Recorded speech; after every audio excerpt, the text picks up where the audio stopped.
Johnny Rivers didn't move to Greenfield to make friends. After 3 decades of running a mid-sized trucking business across the Midwest, the man had learned to appreciate quiet over conversation and privacy over pretense. He bought the house on Fox Hollow Drive for its distance. Not its charm, not the views, not even the price. Just distance. It was a modest brick home, 1 story, with a wide front lawn and a wraparound porch that creaked when it rained. That's what he wanted. A place to sit. A place to breathe. A place to forget how often people let you down. Greenfield, at first glance, had seemed perfect. It was one of those overregulated, polished little suburbs where even the trash bins had assigned positions and neighbors waved with their whole arms. That didn't appeal to Johnny, not the waving, not the plastic grins, but it did mean people kept to their routines and left each other alone, which suited him just fine. He made it clear from the beginning he wasn't looking for block parties or potlucks. He showed up at the required meetings when he had to, kept his yard mowed, his porch light fixed, and never spoke unless someone asked first. And even then, he kept it short. Respect earned space, and Johnny gave as much as he demanded. For 6 months, the neighborhood mostly respected that rhythm. The occasional chatty retiree would try to rope him into a lawn chair conversation, but Johnny's one-word responses eventually dried up their efforts. He wasn't rude, just resolute. Greenfield moved around him like water around stone. That was, until Karen Delaney took notice. Karen had lived 2 houses down for over 10 years and considered herself something of a community visionary. Heavy-set and heavy-handed, she carried herself like a mayor without a ballot. Her house was adorned with wind chimes, color-coded recycling bins, and motivational signs she changed with the seasons. She baked, donated, organized, and most importantly, observed. People like Johnny didn't sit right with her. He was too quiet, too solitary, and far too resistant to what she called the joy of shared experience. They'd exchanged exactly 2 conversations in 6 months. The first was an awkward introduction, where Karen appeared on his porch with a peach cobbler and a laminated list of monthly neighborhood themes, which Johnny politely declined. The second was when she caught him returning from the hardware store and chirped something about missing him at the spring walkthrough committee, to which Johnny grunted and walked inside. That was it. No malice, just distance. Then, one morning, Johnny opened his front door and froze. His lawn, his wide, flat, carefully trimmed front yard, was covered, corner to corner, with plastic flamingos. Not a dozen, not even 50. Hundreds. Bright, hot pink, with long necks and tilted heads, planted in rows like some surreal battlefield of kitsch. They stood knee-high, rooted deep, their metal prongs buried in his soil. Some were turned toward his porch, others toward the street, but all of them were staring, watching, and dead silent. Johnny stood there for a long time, one hand on the doorknob, the other hanging by his side. He wasn't angry. Not yet. More. Stunned. It didn't feel like a prank. It felt too organized, too methodical. Each flamingo was perfectly spaced, measured, deliberate. He stepped off the porch and walked among them. The smell of new plastic and damp soil mixed with the morning dew. Some of the flamingos had tiny colored ribbons tied around their necks. Others had miniature plaques affixed to their metal legs with words like hope, inspire, and joy is contagious. He stopped at one near his driveway and reached down. The damn thing was cemented in. That's when he heard it. The deliberate clack of clogs on the sidewalk. He turned. Karen Delaney was approaching, arms wide like a game show host, eyes bright with expectation. She wore a pastel cardigan over a t-shirt that read, "Community is art," and her grin stretched too wide as though trying to swallow his reaction whole. "Isn't it marvelous?" she said, motioning grandly at the plastic forest. "You're the first installation in our living visual project. We're calling it Color Against Conformity." Johnny stared at her for a beat, then looked back at the flamingos. What the hell is this? Karen's expression didn't waver. It's a rotating community art piece. Every month, a different resident volunteers their yard for a temporary expression of joy. It's interactive, symbolic, collaborative. I didn't volunteer, Johnny said. Oh, I know, she replied brightly, but you were selected. It's part of the initiative. You have the most optimal sunlight angle for morning reflection and visibility from the street. Plus, the contrast with your brick home is striking. Don't you think? He didn't answer. Instead, he took another step into the lawn, scanning the bizarre display. Some of the flamingos now looked vaguely sinister in the shadows. The dew clung to their beady black eyes. This is my property, he said flatly. Of course, Karen clapped, which makes it even more meaningful. Shared space creates shared emotion. That's the heart of the project. I didn't approve this. Karen's voice dropped half a tone, not aggressive, but firmer. You don't have to. It's been reviewed by the community circle and documented under the visual enrichment program. It's all very above board. Johnny turned to face her. You saying I can't take these out? Karen offered a sympathetic tilt of the head. They're scheduled to remain for 2 weeks. Removing them prematurely could be seen as an obstruction of community expression. You wouldn't want to be the only house that refused to participate, would you? It sends a message. He held her gaze. The old Johnny, the one who used to negotiate with warehouse unions and push back against city inspectors, wanted to explode. But this version, the one who had learned the value of calm, took a breath. We'll see about that, he muttered and walked back toward his house. As the door closed behind him, Karen lingered on the sidewalk, still smiling. She pulled out her phone and took a panoramic shot of the display. You'll see, she whispered, mostly to herself. You'll come around. Inside, Johnny sat at his kitchen table, unmoving. Through the window, a wave of pink shimmered in the breeze. He wasn't just annoyed. He felt violated. Someone had walked onto his land, altered it, and smiled while doing it. And worse, they had tied it to some abstract nonsense he couldn't even argue with. Art, community, participation, all just fancy words for control. He didn't have a plan yet, not in that moment. But something in him shifted.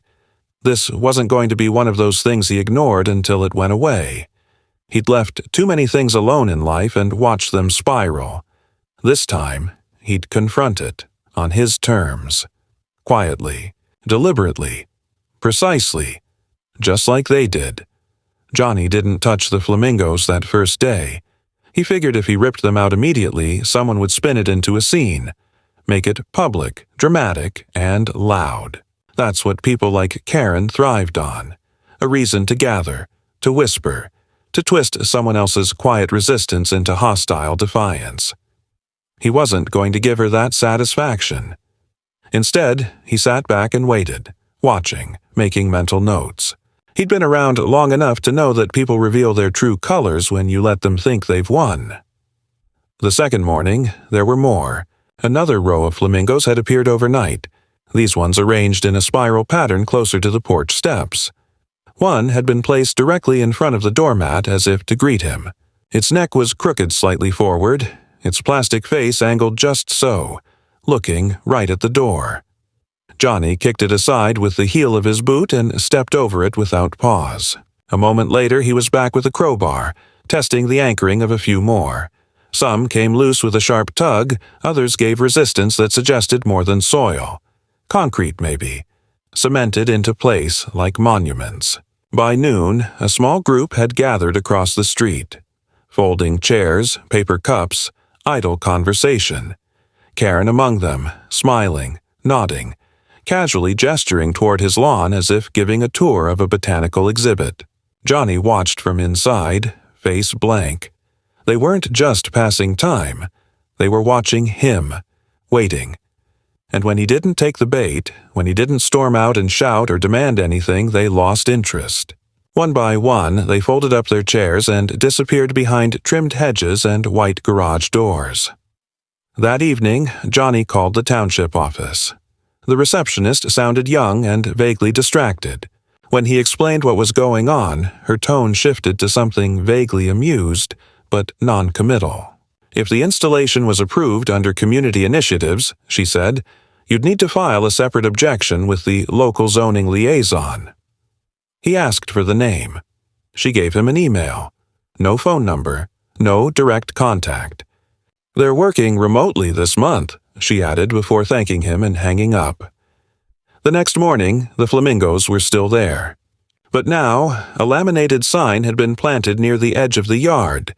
"Enrichment Site, Skaki Urio 3, in collaboration with local artists." The name, Karen Delaney, was handwritten at the bottom, along with an email address and the hashtag Flock Together Project. Johnny stared at the sign in silence. It was no longer a neighborhood prank. It was turning into a campaign. He took photos, full shots, close-ups, different angles, then drove to the town hall, refusing to believe this nonsense could be sanctioned by actual regulation. But the desk clerk only sighed and repeated the same thing the receptionist had said. "If it's part of an approved community outreach effort, it falls under discretionary use. You'd have to file a separate appeal to contest the designation." Johnny, trying to keep his composure, asked for documentation. The clerk printed off 3 forms and pointed him toward a wall where residents could submit disputes. A bulletin board, thumbtacks, and cork. He filled out the forms in pen right then and there, stapled on his photos, and posted the packet himself, watching it hang loosely beside someone's lost cat flyer and a notice for a garden club mixer. He left the building with a foul taste in his mouth and no illusions about how long that paper would sit before anyone even read it. Later that week, Johnny called a local landscaping company to inquire about removing embedded yard fixtures. The voice on the phone was curt but professional. When he explained the situation, plastic decorations affixed to his lawn without consent, the line went quiet for a moment. Then came the hesitant response. "Sir, is this part of that artist residency thing? The pink bird stuff?" Johnny confirmed it was. "Yeah, we're not touching that," the landscaper said. "We already had one crew threatened with fines. Apparently, someone filed a protective measure for temporary art preservation. I don't know what kind of string someone's pulling, but we're not getting involved." He hung up. That night, Johnny didn't sleep well. He sat on the porch for hours, watching the plastic flock glimmer under the porch light. They seemed to shimmer with malevolence, though he knew that was irrational. Still, something about the silent presence of those birds. It gnawed at him. It wasn't just about aesthetics, it was about control, territory, invasion. You don't cement something into someone else's lawn unless you believe you have the right to claim it. On the 4th day, the warning arrived. A bright yellow envelope was taped to his mailbox marked Notice of Non-Cooperation. Inside was a letter from the Community Artistic Outreach Committee, a name he'd never heard before, accusing him of obstructing an authorized beautification effort. The tone was friendly but firm, stating that refusal to participate could be interpreted as non-compliance with shared space guidelines. The letter closed with a peculiar sentence. "Remember, unity is not optional in visual culture." Johnny brought the letter to Rena Carter, a local attorney he'd once hired during a property line dispute years back. She was efficient, no nonsense, and didn't mince words. After reading the letter and flipping through the photos he'd taken, she let out a dry chuckle. "This is madness," she said, shaking her head. "Visual culture, my ass. Someone's flexing a power complex and hiding behind abstract language to justify it. But it's slippery. They haven't broken any hard laws yet, at least not in what you've shown me." "So what do I do?" Johnny asked. "You document everything," she said. "Every interaction, every new installation, every letter. I'll draft a formal cease and desist and file a claim for property rights interference. But we'll need leverage. These kinds of disputes don't move fast unless someone screws up." Johnny nodded. This wasn't the answer he wanted, but it was the right one. No tantrums, no hammers in the night. Just slow, methodical pressure, the kind that didn't evaporate with gossip or hashtags. When he returned home that evening, a group of schoolchildren was walking past his house with a woman he didn't recognize, holding hands and pointing at the flamingos. She gestured toward them and said something about individuality through symmetry. One of the kids reached out and touched one of the birds, giggling. That was the moment Johnny realized this was far from over. This wasn't just an annoyance. It was a message, backed by something larger than Karen's ego. Someone had found a way to formalize intrusion, to codify it with paper trails and vague language, and to make resistance seem like regression. Johnny didn't speak as he walked up his porch. He didn't look at the children. He didn't glare at the adults. He sat in his chair, arms crossed, watching the flamingos. And for the first time, he smiled. Not out of amusement, but recognition. He'd seen this kind of thing before. Not with plastic birds, but with policy. With people pretending rules meant justice. It always started with a smile, and it always ended the same. They'd made their move. Now it was his turn. The fifth morning, Johnny woke up to the sound of drilling. Not the familiar drone of suburban lawnmowers or the occasional buzz of hedge trimmers, but sharp, precise, mechanical drilling, coming from somewhere in front of the house. For a brief second, he wondered if someone was working on a curb or a pipe. But as soon as he opened the front door, the answer arrived without ceremony. Two men in orange vests, neither of whom he recognized, were kneeling on his lawn with power tools, embedding something into the soil with all the casual confidence of a city maintenance crew. They didn't look up when he stepped out, nor did they hesitate. One held a cordless drill pushing bolts into a small concrete anchor, while the other positioned a decorative plaque with exaggerated care. Johnny stood still for a moment, trying to make sense of what he was seeing. The plaque read, "Unity through color, honoring silent voices," and below that, in smaller letters, "Sponsored by the local Creative Spaces Coalition." There was no official seal, no identifying number, just vague titles and pastel flourish. One of the men finally noticed Johnny standing there and gave a nonchalant wave, like he was acknowledging a passing stranger in a parking lot. "Can I help you?" Johnny asked, voice flat. "We're just finishing the anchor," the man replied, tightening another bolt. "You're almost fully installed." "Installed for what?" "For the Unity exhibit," the man said without pause. "It's part of the rotating zone showcase. Your lawn's one of the primary nodes." Johnny stared at him, then said slowly, "Get off my property." The man stopped, blinked up at him. "Sir, this is a registered initiative through the Cultural Outreach Board. We've got a placement directive signed by the liaison."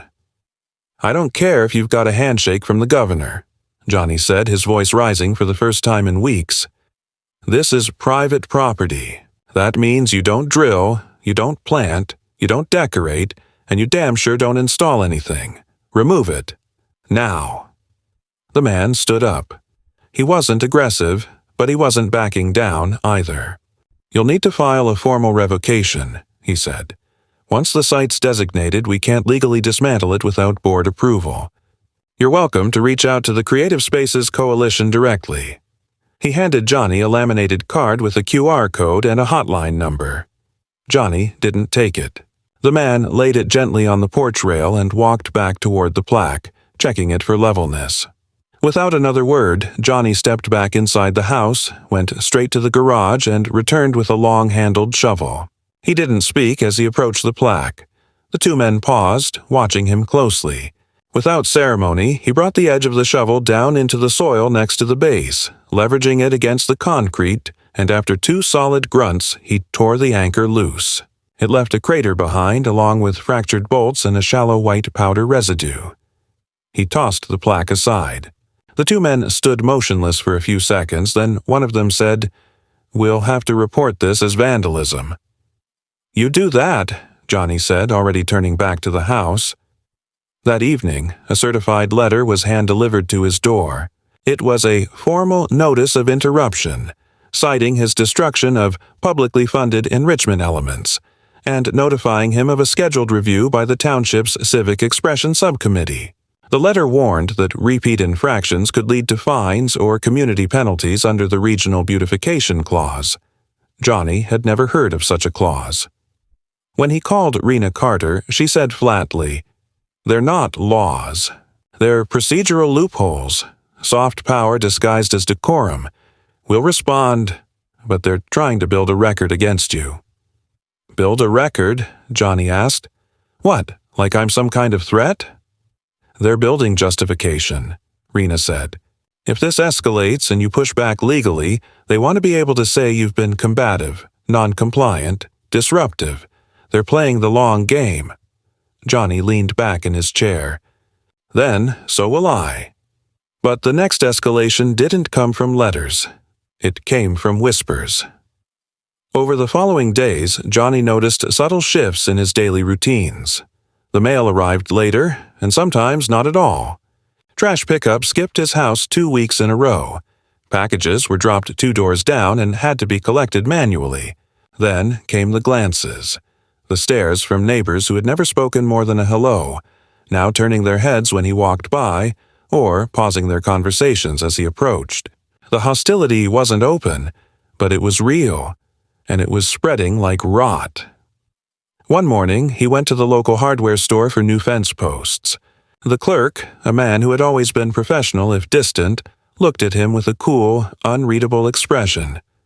"We're out of stock," he said. Johnny gestured toward the aisle where he could see stacks of the exact item. The clerk didn't flinch. "Inventory freeze. Reordering system flagged it. Can't sell them right now." It wasn't about fence posts. It was about friction, and the message was clear. He was being nudged out. Not through laws, not through lawsuits, but through inconvenience, isolation, and pressure. Rena confirmed his suspicion later that day. "I pulled some strings and got a look at the municipal records. There's a formal motion in progress to designate your property as a transitional engagement space, some made-up term that allows temporary use of private land for approved projects. They're arguing that because you haven't been attending public meetings, your silence equates to passive approval." "Passive approval," Johnny repeated, dumbfounded. "It's nonsense," Rena said, "but dangerous nonsense. If they pass it, you'll need to appeal to the zoning board, and those meetings are a circus. They'll bury you in paper, claim you've been non-participatory, say you've been hostile to inclusive efforts." "Hostile to plastic birds," Johnny muttered. "It's not about birds," she said. "It's about precedent. If they pull this off with you, they'll do it to others." That night, Johnny walked his perimeter. The air was thick with summer heat and mosquitoes.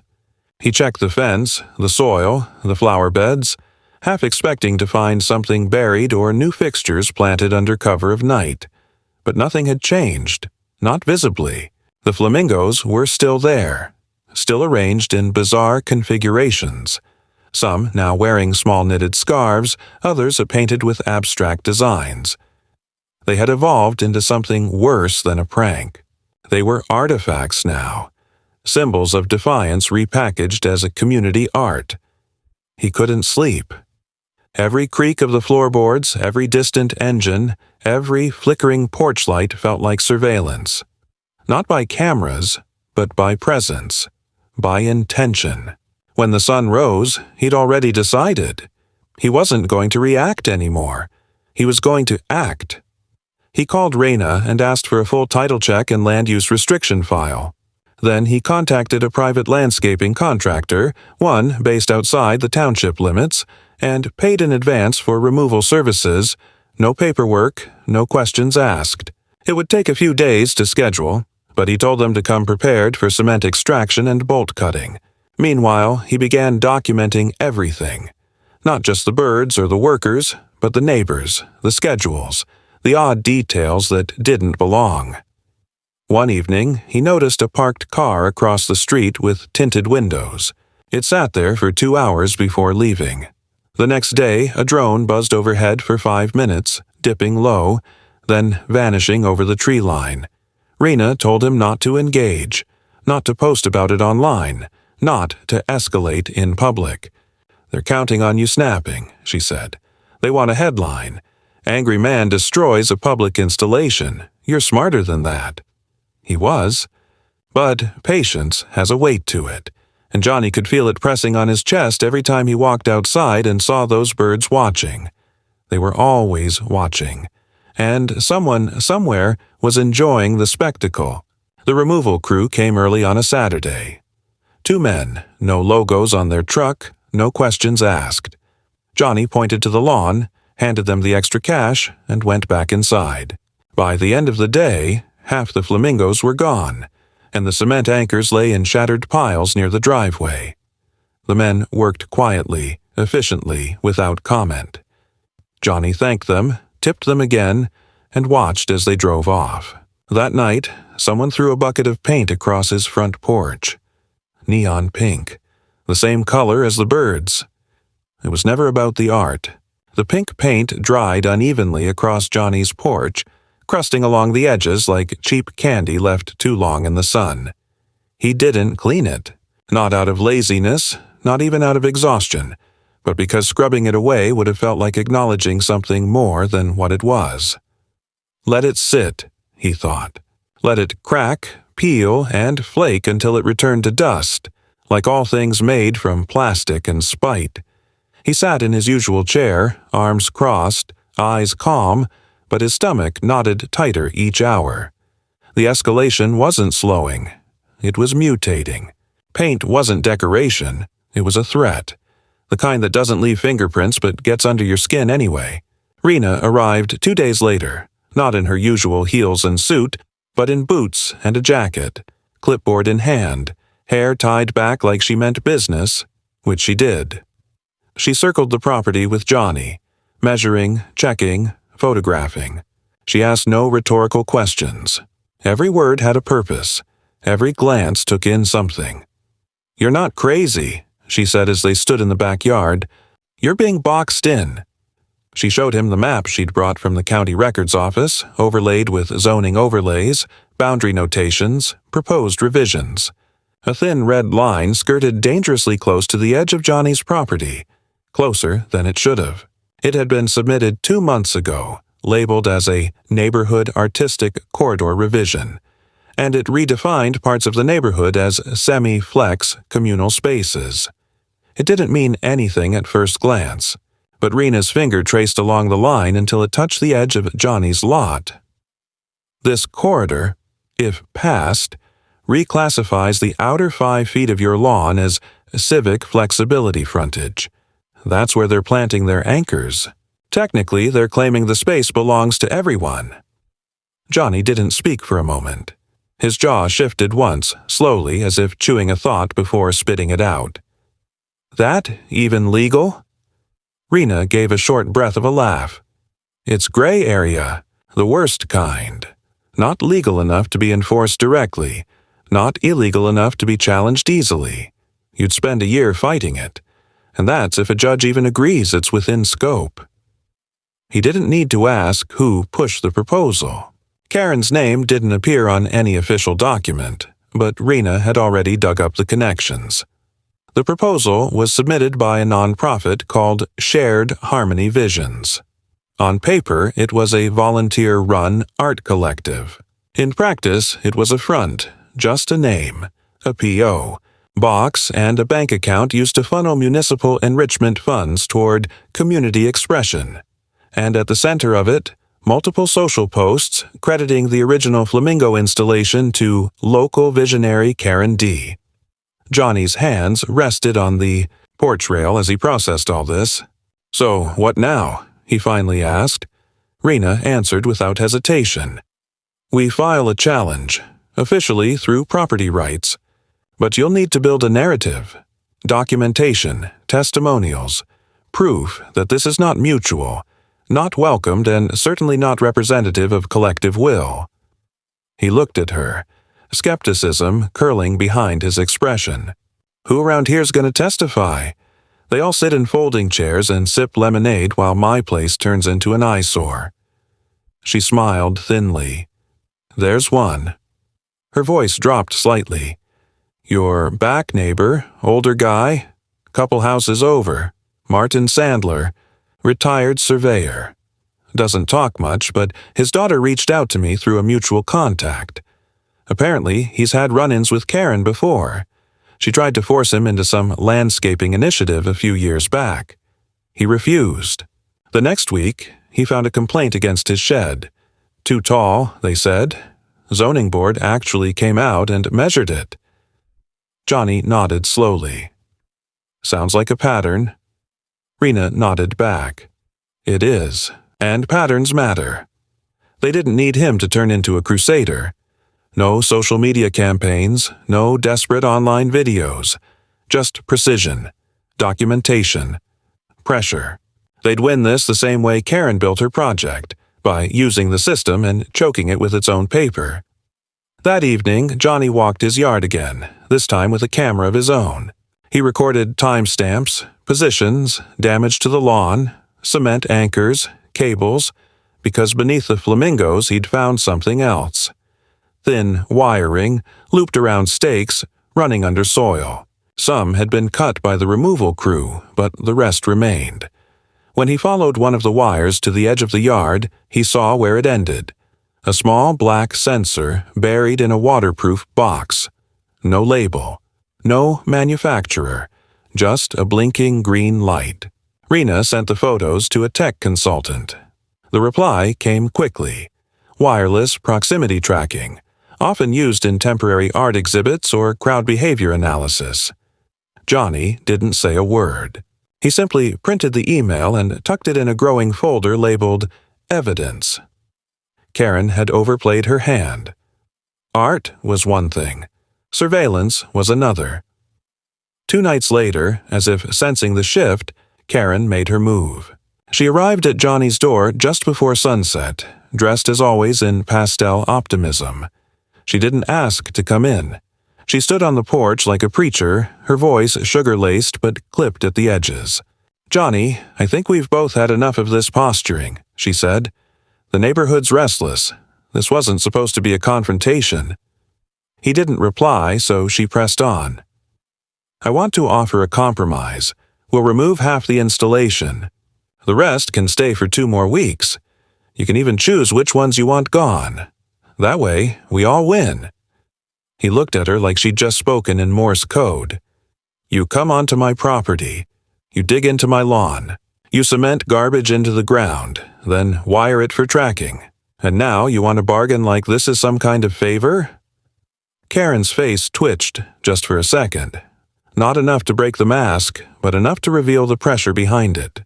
"It's called community adaptation," she said. "Not everything needs to be adversarial." "No," Johnny said calmly, "but some things do." Karen didn't reply. She stepped back, her smile hardening. "You're making it harder than it needs to be." She turned and walked away, each step on the porch echoing with the smug finality of someone who thinks they've already won. That night, Johnny locked his gate. Not because he thought it would stop them, but because he wanted them to see the locks, to know he wasn't going quietly. Let them file another complaint. Let them call it obstruction. He didn't care. The midpoint wasn't about retreat. It was the part where you stop tolerating the absurd. He stood in the dark and watched the Flamingos, lit now by soft solar lights someone else had installed, little halos of artificial peace around each one. Soon, he thought. Soon it ends. The gates were locked, the porch lights stayed on overnight, and Johnny's camera system had been expanded to cover the entire perimeter. Installed discreetly, wired directly, and monitored from a small wall-mounted screen in his den. He didn't expect it to stop them, not really. He knew people like Karen didn't understand boundaries, not the legal kind, not the personal kind. To them, someone saying no was just a sign they hadn't been pushed hard enough. But it wasn't about stopping them. It was about being ready when they came back. And they did, though not the way he expected. It began with a notice from the county utilities office informing him that his irrigation system was being reviewed for possible violation of excessive groundwater displacement. A day later, a second letter followed, citing his porch awning for visual obstruction of sidewalk continuity, a term so abstract Johnny had to reread it twice. Both letters were signed off by separate departments, each citing different ordinances and neither listing a complainant. Rena reviewed the documents and immediately recognized the tactic: weaponized bureaucracy, death by 1,000 vague citations. "They're laying groundwork," she said. "They're building a file they can lean on if you push this into court, or worse, if they try to drag you into arbitration." "On what grounds?" Johnny asked. "My lawn looks like a preschool hallucination, and they're coming after me for porch shade." "On whatever grounds they invent," Rena replied. "Their goal isn't to win outright. It's to make you tired, isolate you, burden you until you back off." He didn't. That same week, the last of the Flamingos were removed. Not by Karen, not by her volunteers, but by order of the property board. After Rena filed an emergency cease and desist paired with documentation of surveillance hardware embedded on private land, the city clerk forwarded the case to an ethics review committee. A surprise twist. Apparently, even in Greenfield, optics still mattered. Within 48 hours, an unmarked crew arrived to disassemble the installation. No ceremony, no apology, just bags of plastic birds and a city truck rolling off into the distance. It should have ended there. It didn't. Because power, once tasted, doesn't retreat quietly. 3 days later, a new banner appeared along the edge of Johnny's property. Not on his lawn, but directly across the street, staked into the strip of grass that ran parallel to his driveway. The message was short, printed in bold teal letters. "Fear rejects progress. Flock forward." It wasn't signed, but everyone knew who wrote it.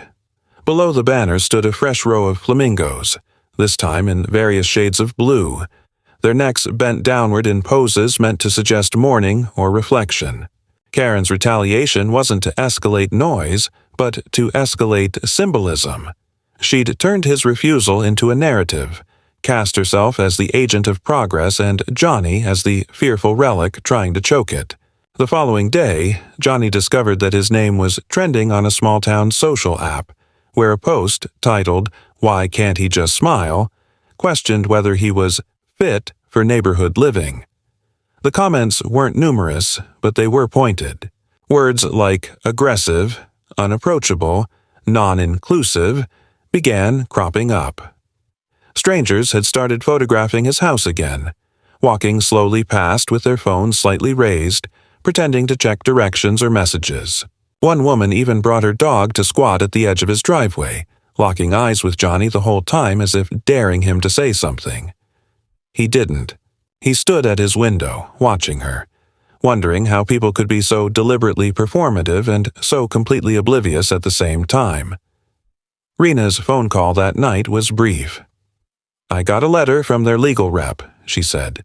"They're filing an appeal on the removal. Claiming it violated a temporary arts permit they were granted retroactively through the Cultural Engagement Council. They're accusing the city of breach and naming you as the instigating party whose complaints prompted premature dismantling. So now I'm responsible for the city doing its job." "No," she said. "You're being used as leverage. They want sympathy, and maybe more funding." Johnny didn't answer right away. He sat down at the kitchen table, rubbed the bridge of his nose, and said quietly, "How do you fight something that refuses to be real?" "You outlast it," Rena replied, "and you build better paper." By the end of the week, Johnny's property had been reclassified under a review category labeled Civic Interaction Review Zone. The title didn't carry enforcement, but it was enough to place him under watch. His mail began arriving irregularly again. A large tree branch was cut and dumped onto his lawn. No one saw who did it. And then the final twist came not from Karen, but from the local paper, which published a short op-ed titled, "Art Isn't the Enemy, Indifference Is." The author, an anonymous contributor close to the situation. The tone was measured but manipulative. It framed the conflict as a case study in the challenges of fostering creativity in spaces resistant to change. It didn't name Johnny directly, but it mentioned a homeowner who had chosen to isolate himself behind gates and legalese rather than engage with the joy and vulnerability of community participation. It was a knife with a smile on the handle. Johnny cut it out of the paper, folded it twice, and slid it into his growing file of documents. He didn't yell. He didn't write a rebuttal. He ordered reinforced motion lights and upgraded his fencing. Later that night, as he stood outside on his porch, the quiet of the neighborhood felt colder than it had in months. Not because of temperature, but because of what had been hollowed out. These people, these supposed neighbors, weren't interested in compromise. They wanted surrender. They weren't motivated by beauty or cohesion. They were motivated by compliance. Art was just the excuse. He walked the property line once more, stopped by the far fence, and looked out toward the banner across the street. In the moonlight, it looked more like a warning than an invitation. He wondered how many more flamingos Karen had in storage. He wondered if they were already waiting for the next lawn to be enriched. He also knew that the appeal wouldn't be the last move. People like her never stopped at loss. They just changed angles. That's when he made the decision. He wasn't going to wait for their next move. He was going to deliver one of his own. It wasn't going to be loud. It wasn't going to be violent. But it would be unmistakably final. The early morning felt unusually still, not in a peaceful way, but in the way a room does just before someone slams a door. The kind of stillness where the air holds something tight, suspended, waiting. Johnny felt it in his bones as he stepped out onto the porch with his coffee, watching the sky shift from iron gray to a dull, tired blue. The banner across the street was gone. Just gone. The flamingos, too. No warning, no ceremony. Karen had removed them during the night, leaving behind nothing but a faint depression in the grass and the unspoken understanding that something had shifted again. She wasn't finished. She was recalibrating. Rena called shortly after sunrise. Her tone was sharper than usual, her cadence clipped. "You've been served," she said. "Small claims court. They're suing for damages. $5,000. They're claiming emotional distress, artistic destruction, loss of community funding, and personal defamation." Johnny didn't say anything at first. He'd expected something, but not this. Rena continued, already ahead of his silence. "It won't hold up. It's weak. But the goal isn't to win. The goal is to force you to respond. They want discovery. They want to comb through your records, your communications, anything they can twist into ammunition." "Let them dig," Johnny said. "There's nothing to find." "That's not the point," she replied. "They're hoping you'll settle, or walk." "I don't walk," he said quietly. The court date was scheduled 3 weeks out. Just enough time for them to smear, spin, and frame the conflict as a cultural standoff between community visionaries and a bitter obstructionist.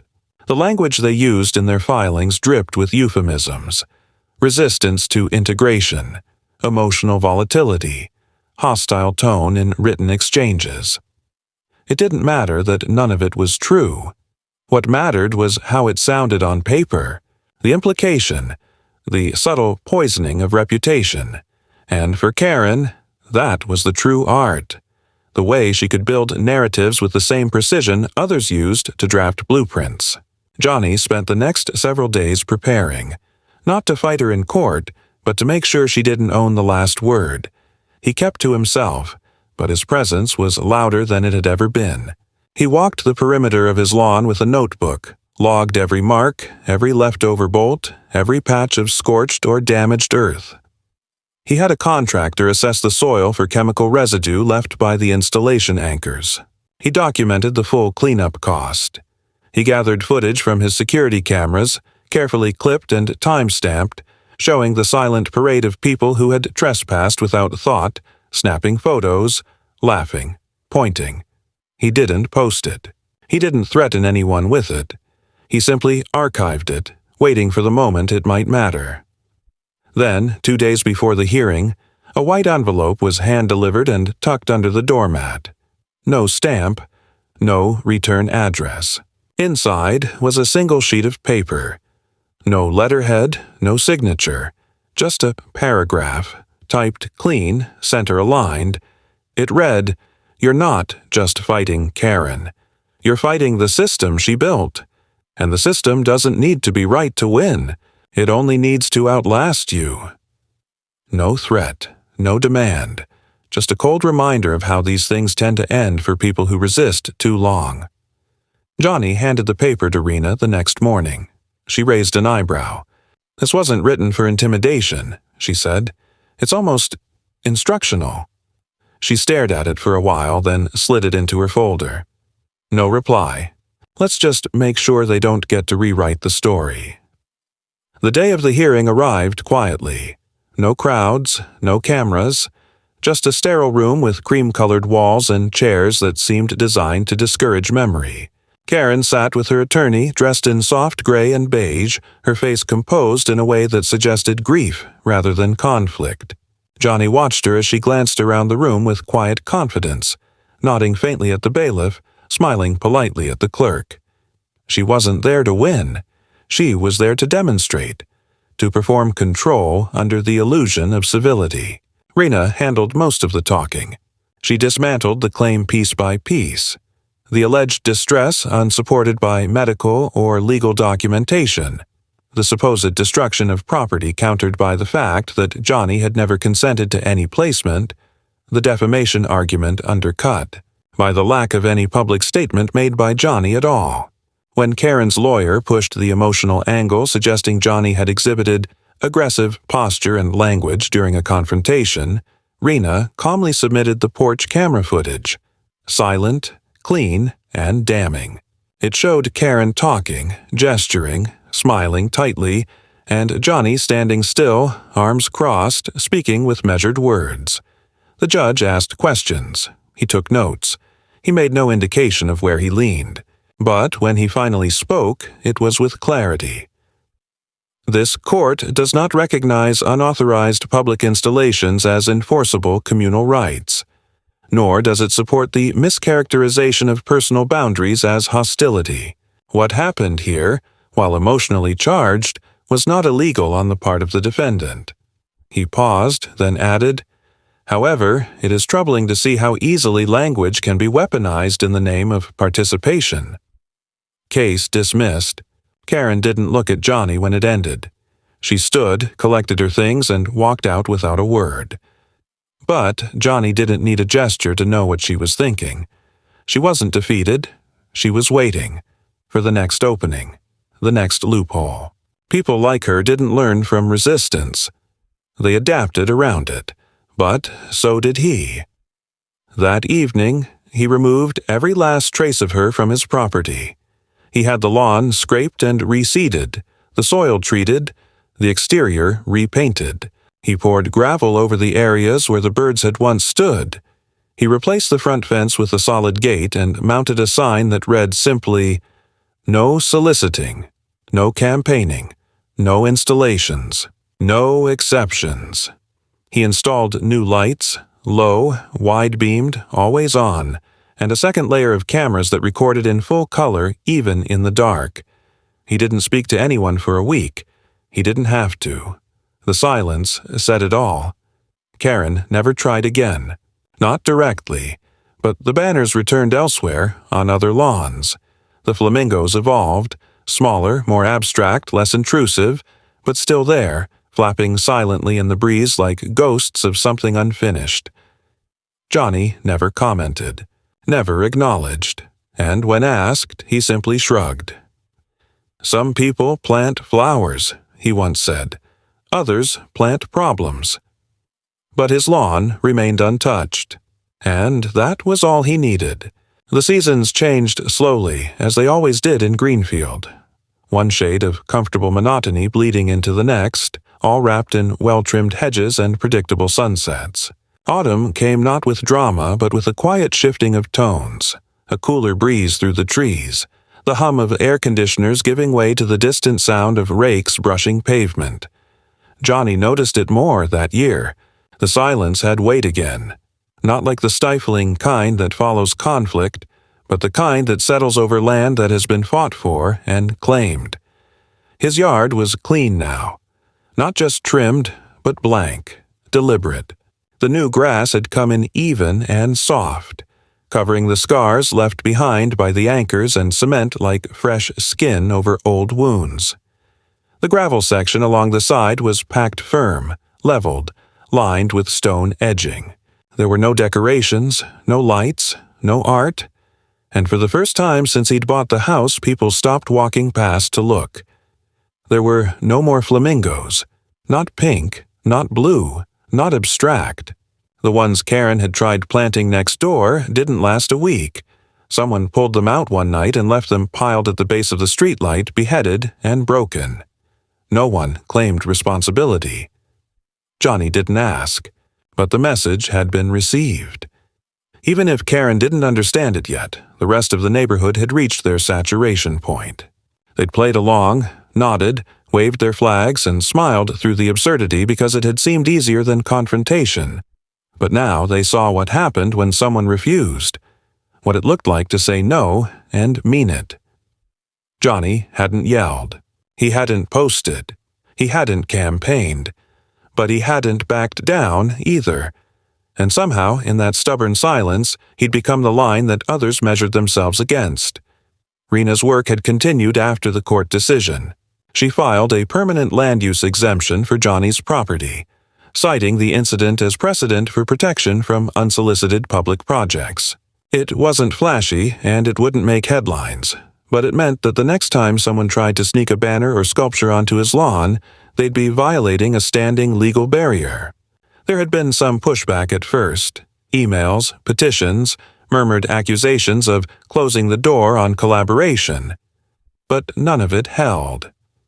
The committee had been embarrassed, and Karen's grip on her unofficial authority had cracked. She still hosted small gatherings, of course, coffee mornings, vision board nights, but they were quieter now, more careful, stripped of their performative certainty. The seats in her backyard no longer filled up like they used to. Johnny started walking again, not far, just his usual loop around the block, slow and measured. People greeted him differently now, not warmly, not effusively, but with a kind of respect that hadn't been there before. Nods instead of forced smiles. Space instead of interference. Even the kids seemed to instinctively lower their voices when passing by. He didn't revel in it. He didn't gloat. But there was something satisfying in knowing that silence, when properly applied, could speak louder than any banner or performance. That holding your ground without theatrics was still a language people understood. One afternoon, he received a letter, not from the city, not from a lawyer, but handwritten, folded neatly in an unmarked envelope. It was from Martin Sandler, the old surveyor who lived behind him. The note was short. You did the right thing. Most of us just watched. You stood up. It mattered. Johnny read it once, then again, then folded it and placed it inside the drawer where he kept spare keys and old receipts. He didn't respond, but he didn't need to. The message was clear.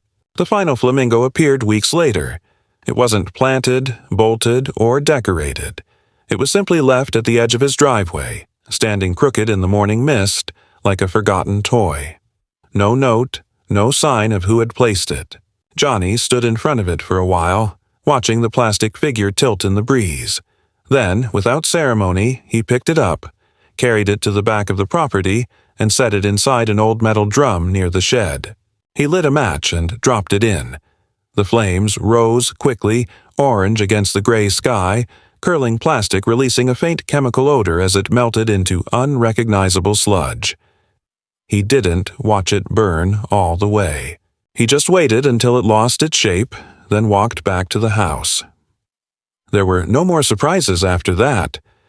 The house, the yard, the quiet, everything settled back into its original rhythm, not untouched, but earned. The war hadn't ended with a bang or a banner coming down. It ended with nothing, with absence, with space reclaimed, not just physically but emotionally. Johnny didn't pretend the world had changed, or that people like Karen had disappeared, but he'd redrawn his borders and he'd shown they meant something. And that was enough. He still didn't talk much, still kept to himself. But now, when he sat on his porch with his coffee in the early morning, it wasn't to wait for the next insult or to brace for the next incursion. It was simply to sit, to breathe, to remember that no one, not a neighbor, not a committee, not an ideology, had the right to redefine your peace. Some days that quiet was the loudest thing in the world.